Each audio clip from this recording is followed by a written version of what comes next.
So eventually, I want to review every single Muppet movie. I don't know if this video's still up, but I remember I uploaded a video talking about like why I love the Muppets. I don't think it's not called that. It's like My Life Stories Muppets, something like that. Look it up. It's on the channel. I think it's the most recent episode in that series. I should make a playlist, but I haven't yet because I'm lazy. Yep, I'm lazy. But I decided to start with the one that's got me really excited, which is the original 2011 Muppet movie. This is a really great movie. And I remember if you don't know, I'm gonna go over the story that was in the video about the Muppets I made in the past. But I used to love the Muppets. They were a big thing for me. I think my love of film and movies and television and characters from movies and songs from movies and just the art form of filmmaking and things like that started from Jim Henson and a lot of his work. I grew up on Sesame Street. I still love some of those I still love almost all those characters, honestly. I still, love the Muppets, but the Muppets I found at my grandparents' house, which I'm currently at right now. And I watched these Muppets on DVD. They still have the same DVDs that they had back in the day. Most of these movies are not on Blu-ray, but I got a lot of them for Christmas, so I started watching them all the time on DVD, and I had the Muppet Show seasons, which I don't have anymore. I know those aren't on Blu-ray or on Disney+, which is unfortunate. But those seasons, the packaging was not very good. I wish I had them to show you, but they bang around. They were all scratched, especially since I had used them so much. I was irresponsible with them because I was like, 8? I think it was maybe even 5. I don't even remember. I would watch those things nonstop. I watched all the Muppet movies at one point. I used to own them all. I traded a lot of them off because, some of them are Blu-ray. I have Muppets Most Wanted and the Muppet movie, and that's about it. The Muppet movie from 1979, keep in mind you, not the one we're talking about right now. But I remember, I was sitting there, I don't remember where it was. We went on a beach trip with my grandparents, my other grandparents, not the ones I'm actually staying with right now, on vacation. By the way, I'm going back tomorrow. But I remember it. We're going out of the theater on this trip, because my grandparents love going to the movies just as much as I do, maybe even more, I wouldn't say more. I go to the theater more than they do, so I can't say they like it more, but they love going to the theater too. I saw this poster, and in my mind, I just thought the Muppets were just a thing. They don't make Muppet movies anymore. That's the end of it. Like, when they stopped making, when I watched Return of the Jedi, I thought, nope, they're never gonna make anything new Star Wars again, because I was really young and I didn't know anything, and it was kind of funny, right? So, I was 8. Yeah, I was about 8, because it was like 2011, and I saw that poster. And I about, had a heart attack and almost died seeing this Muppet poster. Like, what? They're making more? More Muppets? More of this thing I love? I went, it was, explosive. My hype went, you can't even see it. That's how big it is. It's like, oh my gosh, you love this thing way too much, child. And I loved this movie when it came out. I've seen it many times. I haven't seen this in years, though. Today I revisited on my Disney Plus accounts. And I was I watched it. And it's even better than I remember. I remember watching some reviews, and some of these reviews, not at the time, obviously, later on. A lot of people were critical of this because Jason Segel and Amy Adams. And for the most part, this is a pretty loved movie. A lot of people criticize it for not really being a Muppet movie, but I disagree. They say it's more about Amy Adams and Jason Segel. But I think their romance subplot, yes, is annoying and should not be in this movie. but it's not in the movie enough to bog it down. It doesn't tear the movie down. It actually, it's a little distracting, but then again, it helped us give this, it also, it's not like it didn't tie into some of the Muppets' character arcs to this movie. Like Mrs. Piggy and Kermit have a relationship problem, and that kind of ties together through Jason Segel's and Amy Adams, and it helps them realize, that, oh, we need each other, and it does tie into the story, and it does make sense. It just feels a little out of place, and I don't like it that much, and it's not that interesting, and it's a very, obviously, these people are going to get back together again, they're going to realize, blah, blah, blah, we know how this is going to go.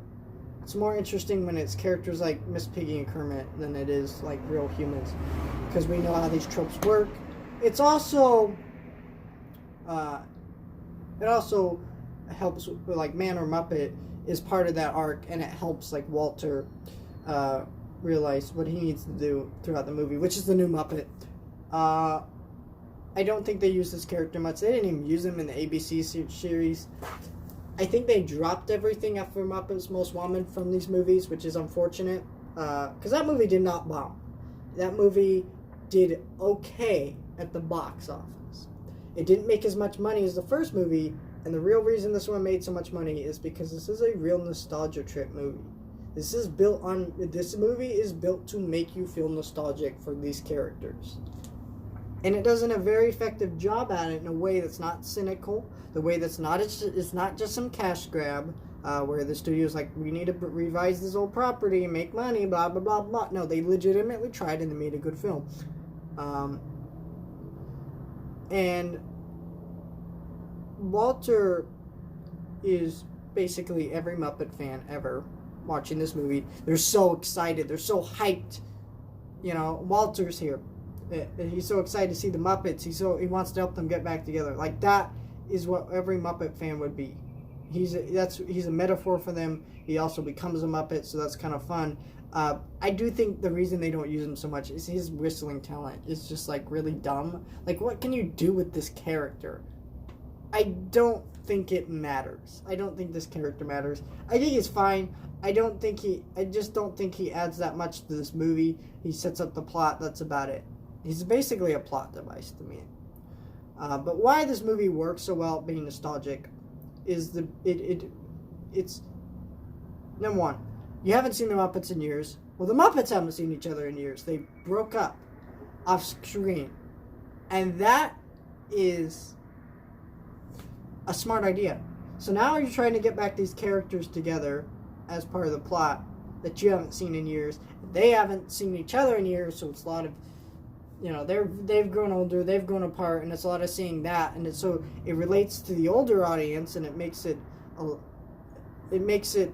also interesting to see what happened to these characters, what have they been doing, and it's a really smart premise. Also, they use songs like Rainbow Connection in one of the scenes, and they're not using it to just like blah blah blah, we're gonna bring this up. No, they actually use it properly within the movie, and that's a thing too. They also are very meta.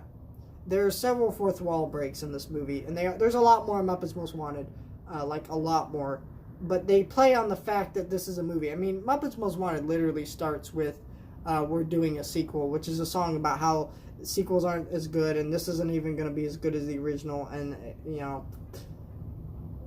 but this is like, it's a little bit of it's not as quite as meta as that, but this is still having fun and poking fun at the Muppets and some of their tropes and being funny, and it works really well. The comedy here is really effective, especially with Jack Black. In fact, if I ever get to meet Jack Black, I want him to sign a copy of this movie, because it's just like, he's hilarious in this movie.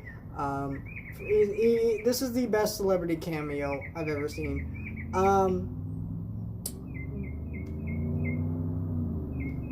Chris Cooper is hilarious in this movie.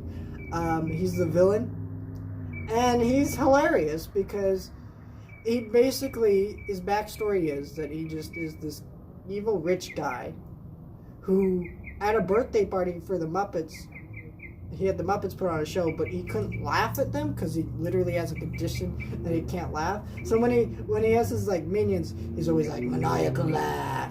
He has them laugh for him because he can't laugh, which is just hilarious. It's such a well written, funny joke character. It's freaking hilarious. I love it. Such a well written joke of a character. It's just so gosh dang funny. There's a lot of things there.